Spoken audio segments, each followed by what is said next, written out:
This is Daylight, Starlight, Wildlife, written by Wendell. As I read this book, watch carefully and see how the author compares animals that come out during the day with animals that come out at night. Okay, and you probably already know this. Animals that come out at night and sleep during the day are called nocturnal animals. Okay, you'll also notice that the author uses a lot of alliteration.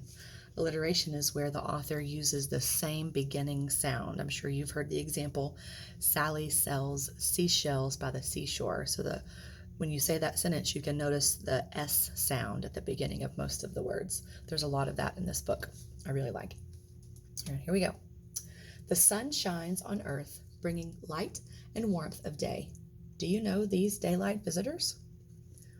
There's some birds, a blue jay and a cardinal, some deer, a turkey, a little chipmunk, a box turtle, a kitten, a squirrel, a rabbit, a badger, and a beautiful butterfly. Then Earth spins away from the sun, bringing the darkness and cool of night. Do you know these starlight visitors? There's an owl and a bat, a coyote and a fox, a little raccoon, a family of possums, a skunk, a little bullfrog trying to hide down here, you see him, and a beautiful Luna moth. By day, sharp-eyed, red-tailed hawk soars high in the sky and scans the earth for food.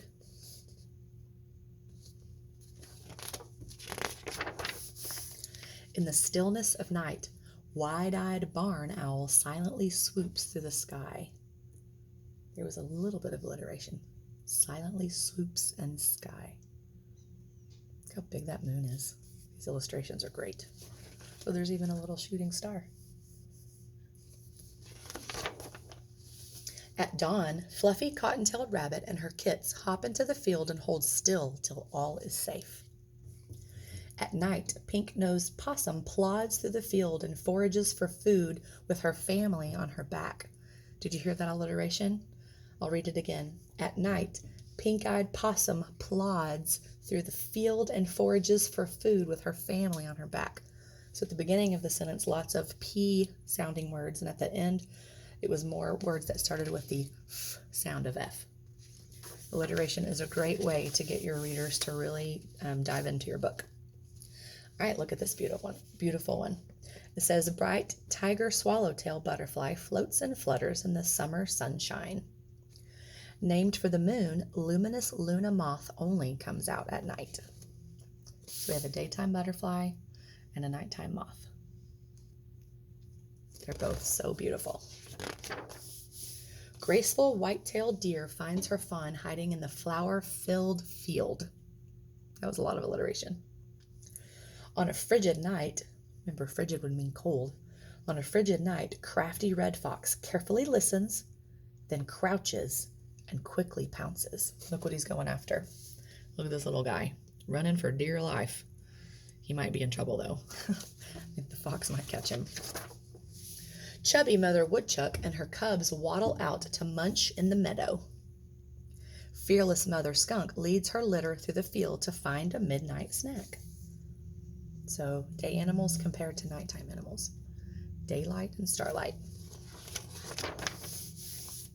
Speedy gray squirrel scurries all day in search of acorns to store for winter. A little bit of alliteration there too.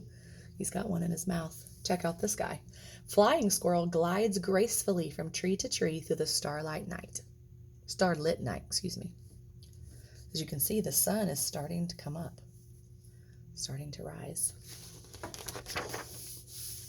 Brightly colored box turtle shuffles through the tall grass, searching for slugs, snails, and strawberries. Lots of S sounds. Warty toad will stick out his sticky tongue to slurp down a midnight meal of moths. Midnight meal and moths.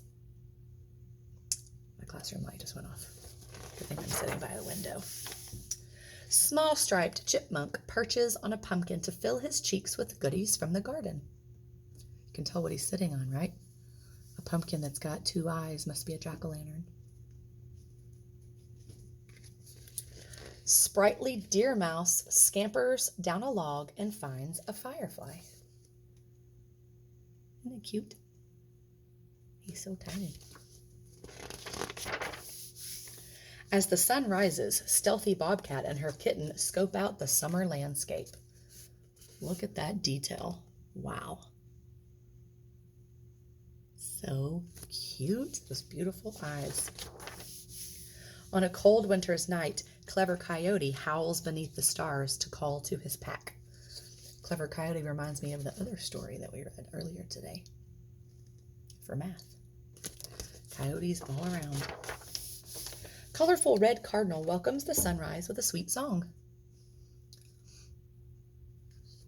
As night falls, the song of brown-eyed barred owl fills the forest.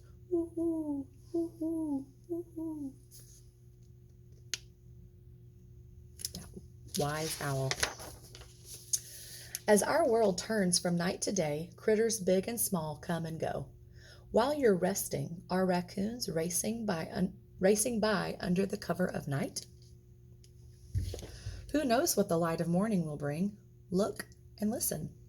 What wonderful wildlife is visiting you? It's pretty neat to think that when we're starting to wake up for our day, all of the nighttime animals are starting to head back to their cozy homes so that they can rest.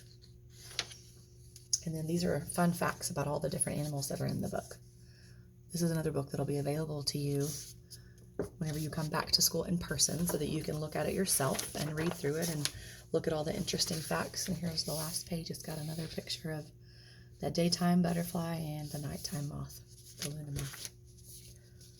So that was Daylight, Starlight, Wildlife, written by Wendell Miner.